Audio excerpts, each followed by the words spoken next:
If there was one open secret in the WNBA last season, it's this: Caitlin Clark endured some of the roughest and most unsportsmanlike fouls the league has seen, all after delivering a record-breaking rookie campaign. You'd think the WNBA would have learned by now to protect its biggest star at all costs. But just when it seemed like things might be different this year, it's clear some things never change. Fast forward to preseason, 2 games down, 1 to go. The Indiana Fever are headed to Peachtree Country for their final tune-up, taking on a red-hot Atlanta Dream squad. To kick things off, Kelsey Mitchell found Natasha Howard on a smooth rim roll, and Howard finished the play with a graceful pirouette into a soft hook shot. Then it was Mitchell's turn to shine, fooling her defender with a slick fake handoff that opened up the floor. With this fake handoff play, here in the arena or on.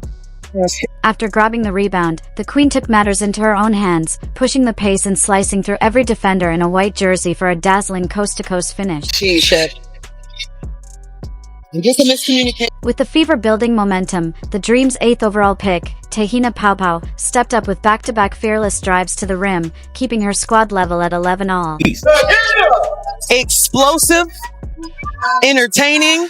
But just as the Dream pulled even, the Fever answered right back, capitalizing on a strong N1 finish down low, courtesy of a smooth CC2AB connection. Moments later, Caitlin Clark delivered her signature flair, stepping into a deep 3 and draining the first Caitlin special of the night. For Maya Caldwell, that's Caitlin Clark. After a back-and-forth battle in the opening 12 minutes, the Fever emerged with a 21-16 lead to close the first quarter. Just 15 seconds into the second frame, Caitlin Clark wasted no time setting the tone, knocking down another three-pointer to ignite the offense. She followed it up with a laser-precise pass to a cutting Sophie Cunningham, who finished. Oh, Cece with the handles behind the back. To counter the Fever's offensive surge, Tahina Paopao delivered another kapow, burying a deep 3 to trim the deficit. But on the very next possession, Sophie Cunningham had an answer of her own, splashing a triple to keep the Dream at arm's length. Sophie Cunningham getting in on the action. Just as the Fever were starting to find their rhythm, the refs put a halt to their momentum, hitting Caitlin Clark with her first technical of the season. Of course, getting teed up isn't unfamiliar territory for Clark, but instead of letting it shake her, the former Rookie of the Year channeled that fire, torching the Dream's rookie with a spicy step-back jumper that silenced the noise and lit up the scoreboard. Step back triple! But the rookie wasn't done. She kept the receipt and cashed it in moments later, putting Caitlin on skates with a slick move that sent a jolt through the entire arena. While Tahina Paopao fired up the home crowd, the Fever responded with poise, stringing together a few key buckets to close the quarter on a high note. At halftime, the scoreboard read 42-40 in favor of the Fever. But just when things were starting to look promising for the visitors, an unfortunate incident struck at the start of the third. They make the most out of their use in practice and on the court. While securing a rebound, Sophie Cunningham accidentally stepped on a Dream player's foot and twisted her own ankle badly. Thankfully, according to coach Christy Sides, the injury isn't serious, and Sophie is expected to be ready by opening night. Despite the scare, the show went on. Caitlin Clark took control, slashing through the defense and finishing a tough layup with Alicia Gray draped all over her. Moments later, Clark showed off her vision, threading a pinpoint bounce pass to a rolling Aaliyah Boston, who gently floated in a soft lefty finish. Powell, who started pushing the pace in that first quarter and got Atlanta back into. And speaking of lefties, Kelsey Mitchell put her deep bag on full display, making Alicia Gray dance with a slick move, then cradling the rock and banking it in.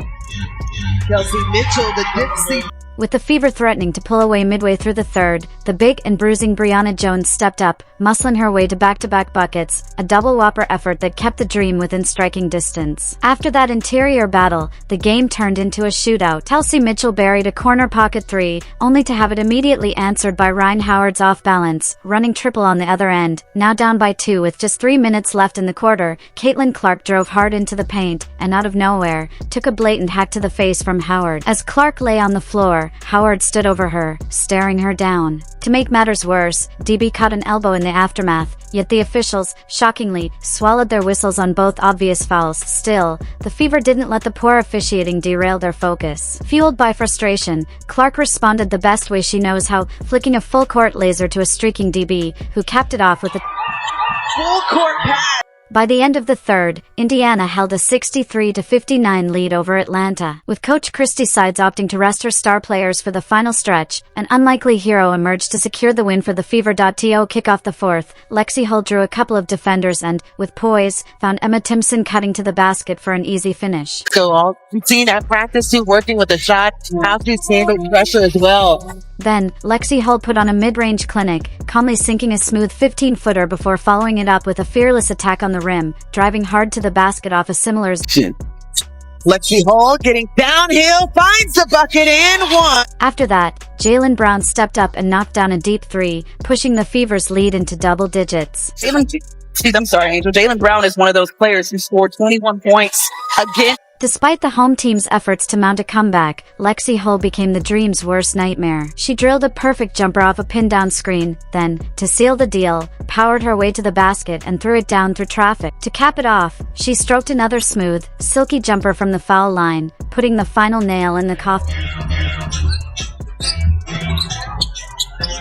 At this point, after 40 minutes of intense action, the Fever secured the victory, defeating the Atlanta Dream 81-76. Lexi Hull was the standout in the final stretch, scoring 11 of her 14 points in the fourth quarter alone, while also contributing 5 rebounds and 4 assists for a complete all-around performance. Caitlin Clark, meanwhile, hit 3 triples to finish with 13 points, adding 7 assists and 6 rebounds to round out her solid stat line. Yeah, let's go! Good job! Our intensity, our communication, we had a handful of shot clock violations, which is great. Just really good job. I think more than anything, we're a deep team, and I think everyone's really bought into trusting the process. The season, it might not start off super pretty, but we know that putting in the work, putting in, trust into the coaching staff, trust in each other, that by the end of the season we'll be exactly where we